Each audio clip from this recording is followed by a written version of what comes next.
Father, we bless you. Teach us your word in the name of Jesus. This is the ministry of Moses, part 47. We're going to take our text from Exodus 33, from verse 15 to 19. Before considering verse 15, it is important to consider the response of God to Moses' request in verse 14. The Lord said, "My presence will go with thee, and I will give thee rest." If you need rest, then what you need is the presence of God. The level of rest a man can enjoy will be determined by the intensity of God's presence that the man is exposed to. What is rest? Rest, is a state where a man is at peace on every side, both inside and out, irrespective of the physical realities. If you need rest, the first thing to request for is the presence of God. As a matter of fact, rest can come on its own. Rest is one of those, rest is one of the spiritual elements that does not exist in a free state. So rest does not come on its own. Are you there? Rest does not come on its own. You can't get rest by the asking for rest. No. The way you get rest is to secure the presence of God. So if you have the presence of God, you have rest. You can't have rest alone without the presence of God. I hope you understand that. You can never see rest in isolation. To find rest, you must find the presence of God. It is in the presence of God that rest is located. If you have God's presence, then you already have rest. He said unto him, If thy presence go not with me, carry us not up hence. For wherein shall it be known here that I and thy people have found grace in thy sight? Is it not in that thou goest with us? So shall we be separated, I and thy people, from all the people that are upon the face of the earth. And the Lord said unto Moses, I will do the thing also that thou hast spoken, for thou hast found grace in my sight, and I know thee by name. Even after, even after God have assured Moses of his presence and rest, Moses still asked again. He wanted to be sure before leaving his people. A good leader knows the value of God's presence. He doesn't move because he knows the way, but he moves because God have instructed him to do so. Moses said that the Lord should not carry them up from where they were if he will not go with them, if he will not give them his presence. He didn't want to go up. He didn't want to, going up there means a kind of promotion, a kind of blessing. So Moses said, don't take us up if your presence will not go with us. Meaning, don't give us that promotion if your presence will not abide with us. Don't give us that blessing if your presence will not go with us. Don't give us that achievement if your presence will not go with us. Don't give us that popularity and fame if your presence will not go with us. This day we have a lot of people that want to be known without the presence of God. They want to be everywhere without God's presence. It will be dangerous. Don't desire something great in life until you have laid hold on the presence of God. The first thing to find is God's presence. If you can get God's presence, of course, you are secured forever.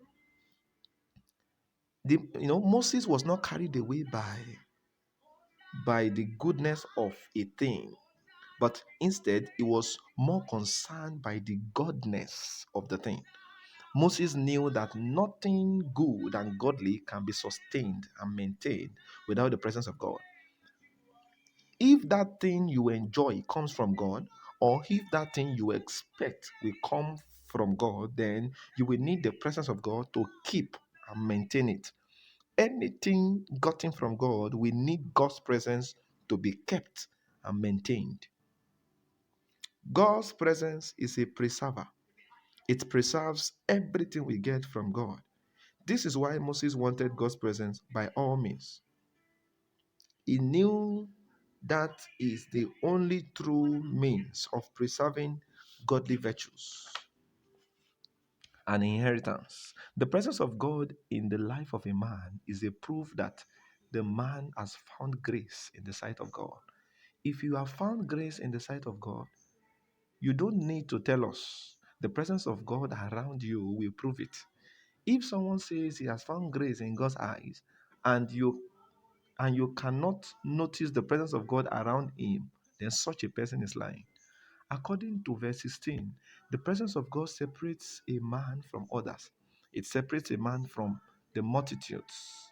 It places on you a badge of uniqueness which distinguishes you from others. You need God's presence. May you enjoy God's presence all through the days of your life, starting from now, in the name of Jesus. You know, this is the secret of making a difference. No one can make a positive spiritual difference without the presence of God. In verse 18, Moses asked the Lord to show him his glory.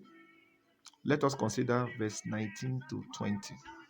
And I said, and he said, I will make all my goodness pass before thee, and I will proclaim the name of the Lord before thee, and will be gracious unto whom I will be gracious, and will show mercy on whom I will show mercy. And he said, Thou canst see my face, for there shall no man see me and live. Now, the first thing here was that the Lord said he would let all his goodness pass before Moses. This means God will give Moses an access to all the good things of the kingdom, which include treasures, wealth, and riches of heaven. The goodness of God are the good things of God. This means that any spiritual gift you don't find in Moses' life is what he has not desired, since he will have access to all of them according to the word of the Lord. Then it means that all he needed to do is, all he needed to do to get them is just to desire them. The Lord also said he will proclaim his own name before him. This means that God will show his mightiness and greatness before him. Most times, God may even choose to use him, but it will be clear to him that those things are done by God. Those things are things that only God can do. Imagine someone, imagine someone brought a dead person to you. I mean, a person that has died for 3 days, and the Lord gave you a leading to pray for the person. If you pray and something happens, what it means is that God has proclaimed his own name before you. Only, you know, that thing you have experienced is a sign that God is using you as a channel to proclaim his name. I remember in the Bible, some people came to Jesus, and when they had seen and heard all the mighty things that he did, then they said, No man can do these things that thou doest except God be with him.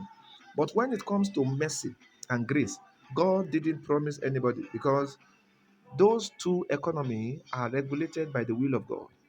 He knew that Moses will want grace and mercy for all the people, the millions of people. Instead of God promising to give all of them, he said, I will be gracious to whom I will be gracious, and I will be merciful to whom I will be merciful. Mercy and grace are a product of God's will. If he is willing to give you, then you will get it. And if not, forget it.